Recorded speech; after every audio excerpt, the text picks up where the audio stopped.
Hello guys and welcome back to a new video. Today we are with the brand new Tesla Model 3 Highland 2024 long range. It comes with winter tires, 18-inch wheels, and in this video we will do the consumption test. It's all about consumption. We will drive a little bit on the countryside roads, on the highway, at different speeds, also in cities, in small villages and stuff like that, and we will see what kind of consumption we can get. Outside 6 degrees, it's pretty cold. I turn on the climatic system on 22 degrees. Okay, other than that it's pretty warm inside here. I want to show you something. Let's go to the consumption trip, and I want to reset the trip A right here. We will reset the trip A, so we will see in general which kind of consumption we can get. Right now we will look at the trip A. So let's drive, press the brake, and then go in reverse.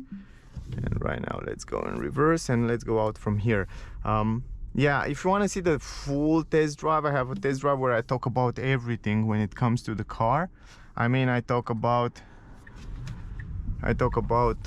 driving feeling. I have another video with full review where you can see all kind of information about the car, interior, exterior, technical data, material quality, all that stuff you will find out in that video.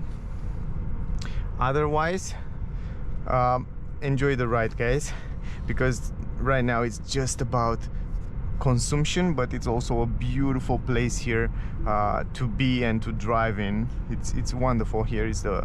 We are around Switzerland, close to Germany, and it's a phenomenal place where you can see so many beautiful stuff, and it's a wonderful, I should say, forest and some small mountains. Anyway, the car is just incredible to drive. It's much more comfortable over the bumps. It's much more silent.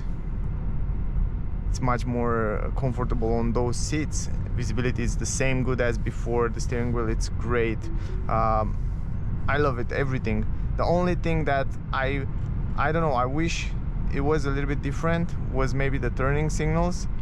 Those are sometimes complicated to turn the signals when you go in the roundabouts. Other than that, it's super easy to use, so I won't complain too much about that. You can get used with them, so you can learn with time when you should change the lanes before starting the maneuver and stuff like that. So yeah, it's okay, it's fine.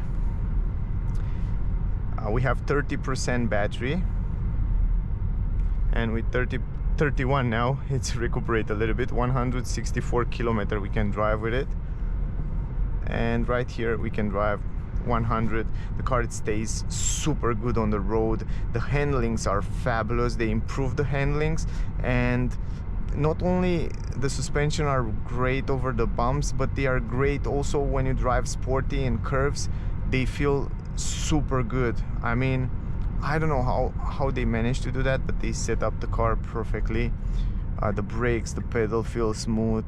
Regenerative brake plus the physical brakes feel incredible nice. Now we will go left here, and it's crazy good.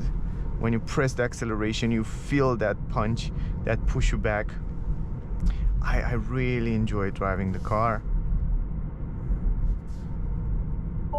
Here you can see in those small villages, when you don't have lanes and stuff like that, and the speed it's limited, you cannot engage the autopilot. If you want to engage autopilot, you have to press this wheel once or twice. You can set it from the menu, so the way you want. There are a few things that I love about this steering wheel. First of all is the fact that you can engage the cameras, very simple, from this button. Second is that you can engage the wipers from here, very simple like that. You don't have to go behind to a stall. And another thing is that you can engage from here the high beam, very simple. While you're driving, you can do that. All those buttons here are not touch buttons, so if you go here by mistake, nothing happened. Only when you press them they will work, so you don't have to worry about touch them by mistake.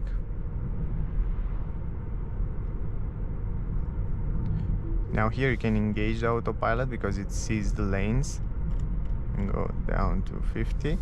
Autopilot, I noticed also that it's pretty much almost the same. I think I will say a little bit better, I think, because they come with new cameras. Those cameras here are new cameras, so the resolution I see and the colors are much better than before. I mean, they are much more clear and much better cameras, so that's something that I like very much. Maybe that's why it seems to be a little bit better, the autopilot, and it seems to work a little bit better.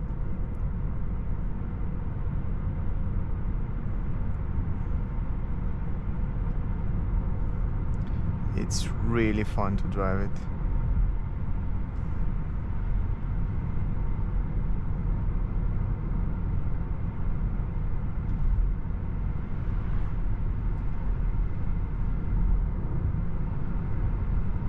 It stays really good on the road. Visibility, it's perfect. Driving feeling, it's wonderful.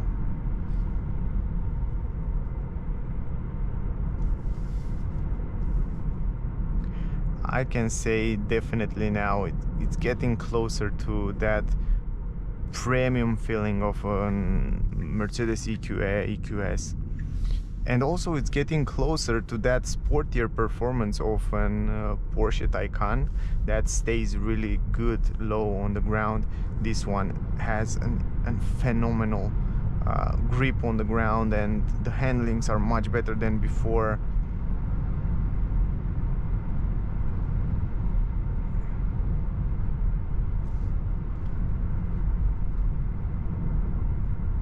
It's so direct, the steering, it's crazy direct.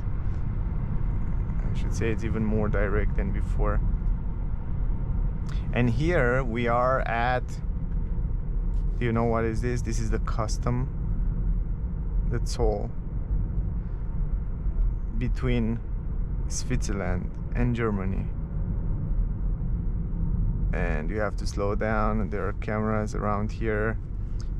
Dwayne toll, and here we go in Switzerland right now from Germany. Another Tesla Model 3, the older brother.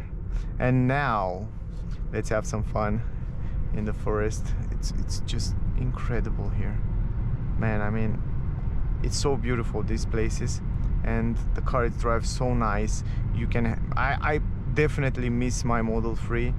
Now, after you drive Model Y and then you come back to Model 3, you understand what you are missing. On a Model Y, it's much more a comfortable car, family car, not so fun to drive. You don't have such a good handlings and such a good feeling on the ground. But now when I get back to this Model 3, I kind of miss it. I love to drive this one. I feel like it's much more faster, much more agile. It's something that I like. It's on my style, and I just love to drive it. I love the way it stays on the ground. It's so beautiful. Beautiful, the driving feeling. You can see even these curves a little bit bigger. It stays really good on the ground. It's perfect. We have a big curve in the front, so we will test that as well. And I feel like I can control the car super easy. I love the steering wheel, the grip on the steering wheel. Man, I wouldn't change with nothing this steering wheel. I wish I can install it on my car. You can see this big curve. You can see how easy you take the curve. Man, it's good. It's really good. The consumption until now on trip A, we have 215 watt-hour per kilometer, because we drive a little bit sportier, left and right, twisty road most of the time. Anyway, we are in sport mode right now. I'm not trying to drive economical, so we will see what kind of consumption we can get in the end. But it's so fun to drive. You can stop not accelerating and try to drive a little bit more sportier and funnier with the car.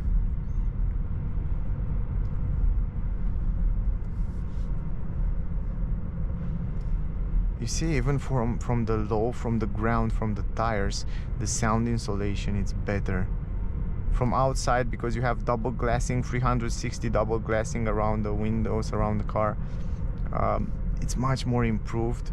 They improve the dampers, the suspensions, they improve the sound insulation, they improve also the noise from outside, the road noise, and you can definitely feel that. It comes also with a blind spot, a new LED here. It's integrated right here. It's a small LED light that light up when it's someone in your blind spot, so to warn you that some car it's there. Or it's very useful. It comes with some useful stuff, useful new things. I think this new facelift come with a lot of improvements, huge improvements.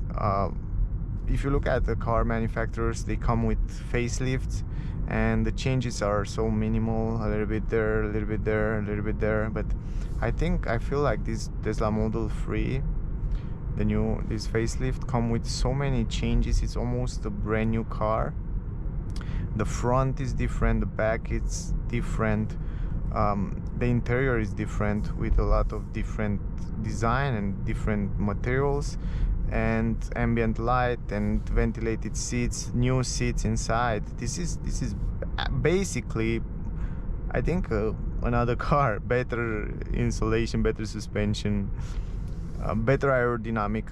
And let's don't forget that this is the most aerodynamic Tesla on the market today. So if you want to buy today the most aerodynamic Tesla, this Model 3 Highland it is officially.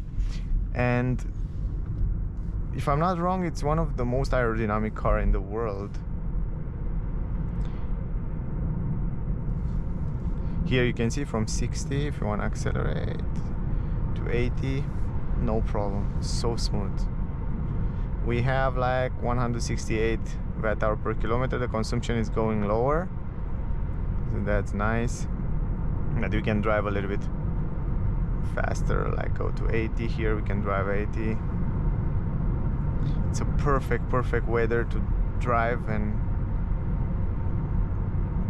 enjoy the car.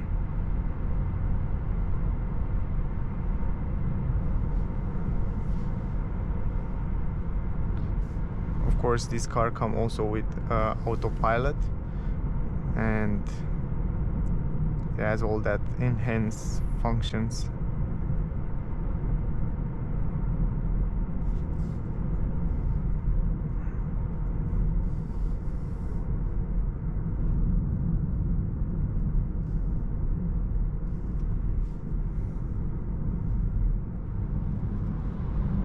When you take the curves, what I noticed from yesterday, I have it for 2 days and I still drive it and try to understand it, is that you take the curves and I don't know, somehow the car, the steering and the seats hold you perfectly. You're almost feeling like you're not taking the curves.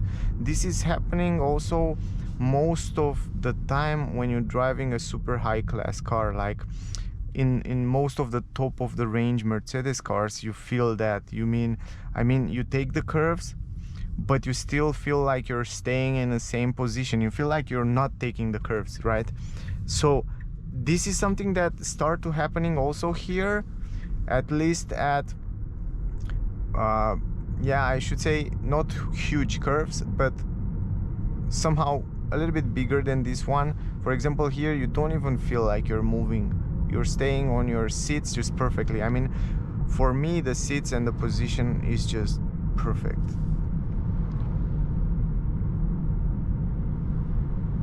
Yeah, I should say it was Tesla Model 3 in general was a very good car. And with this improvement now it's even better. It's like almost close to the perfection. If I will definitely add a head-up display or something like that, or head-up display on the windshield, to show you the navigation and the speed, that's all you need. Or maybe a small, yeah, I don't know, small here, I think it will broke the design. But head-up display also, it's complicated to install because it take a lot of space. They are so big, the head-up display under the dashboard, so they need a lot of space and it's complicated to install one. That's why probably they don't come with this option yet, because head-up display are not at the level of technology of the improvement as they are other parts, and head-up display, they are big hardware parts that they have to be installed there, and then everything else have to be changed. They have to move the speakers, they have to move the air conditioning, and they have to change completely the dashboard, and then will be a totally different car. Probably that's why they don't come with this option, but they can come with a small, maybe digital cockpit around here, the same as yeah, I don't know, Volkswagen do with ID groups, where you can see some information there, like the speed and the navigation directions. But I don't know, if you have only the direction on navigation, make no sense. Just for the speed, you can look faster here, so it's just fine. I mean, if you analyze all those things, in the end you get to the conclusion that it's much better to have just one screen here.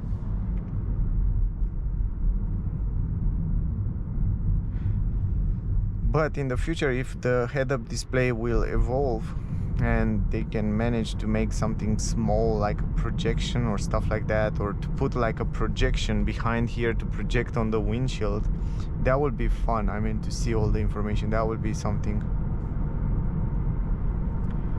And yes, trip A, 162 kilowatt hour consumption.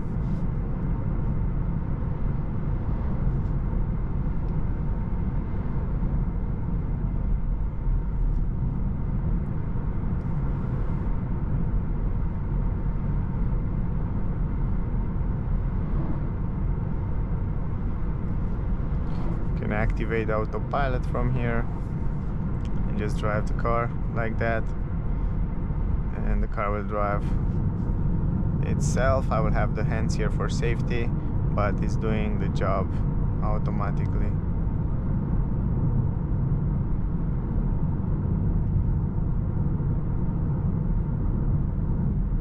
Wow, even here it stays really good, and the lanes are not so clear on the other side. It's slowing down automatically when it feels like it's dangerous. I didn't touch the pedal, it slowed down automatically. And I feel like it's much better than on my Tesla Model Y. I don't know why, maybe probably the cameras or sensors or something, but I feel like the Autopilot start to be much more trustable, much more sure that's working. Anyway, consumption 166 watt-hour per kilometer until now. So this is, we will go out in a second on the highway, we'll drive a little bit on the highway, and then we will see. So now, if you manage to press the button a little bit before, it's okay. For these big roundabouts, it's just fine. The turning signal is fine. On a bigger one, on the small one, there's more complicated. Here in traffic, you just set up the speed and the car will do the job for you. Just set it up, and now it will drive, accelerate and brake automatically for you. Climatic system, it's on. The tire pressure, by the way, I forget to tell you, when I start driving, the tire pressure was lower because when I get the car, the tire pressure was a little bit too low, and usually they should put a little bit more air, like 2.9 should be on a cold minimum. And right now the car, it's warm and it has 2.9. Now it should be there like 3.0, something like that, or yeah, around there. So that's why the consumption probably will be a little bit higher also on our journey or test.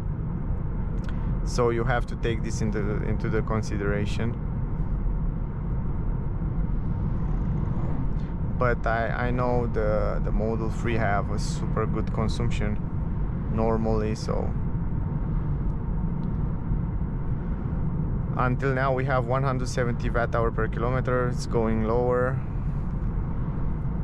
Inside the cabin, it's a very pleasant temperature, even though outside there are 7 degrees. Here it's 22 degrees inside the cabin. And you know, the improvement of the sound insulation is not translating only in a sound, it's translating also in a better insulation of the air inside the car. It's like you're having a better insulation in your house, you know. So that means it keeps the temperature better inside the cabin, so it doesn't have to consume as much power to keep a certain temperature inside the cabin. So this is a super good thing. Now we go in the highway right now, so you can set the speed a little bit higher. I like how easy it is to engage the autopilot just from here, from this wheel. Ah, you see that in the corner, the red dot? I will show you one more time. Let's wait for this car to pass through, and then you can see in the blind spot, when a car is in a blind spot, you can see there in the corner a red dot that shows you that's a car around there.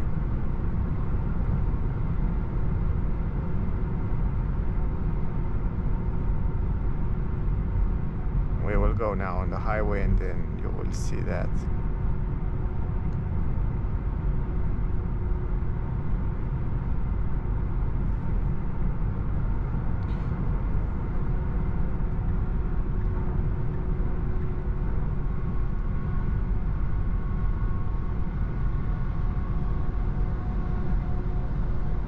Also, the great part is that now on the highway, driving the car, it's much more pleasant, much more comfortable.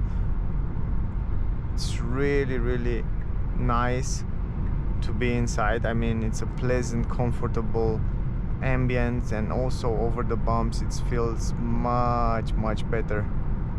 It feels super smooth. And you see, when you take those curves, you feel like you don't move from the seats. It feels stable. I don't know if that makes sense, but it feels stable. You stay here and you feel like you're in a train, you know, like, or in a bus. I mean, you feel good. Look, this is the blind spot. Anyway, I hope it makes sense what I say, but it feels super comfy being here. It feels like a premium car.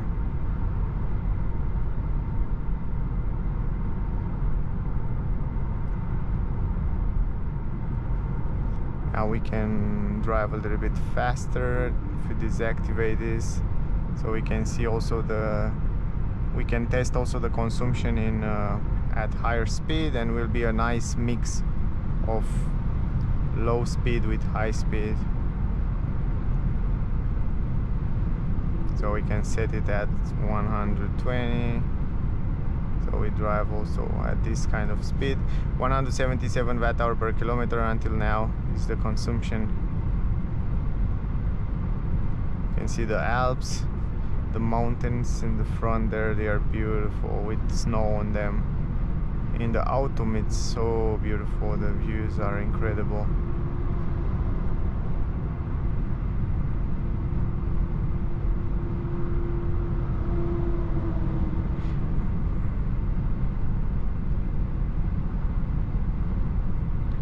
The car can change the lane automatically. You just have to slightly touch it and turn it a little bit, and then it will change the lane automatically. The autopilot works just super good.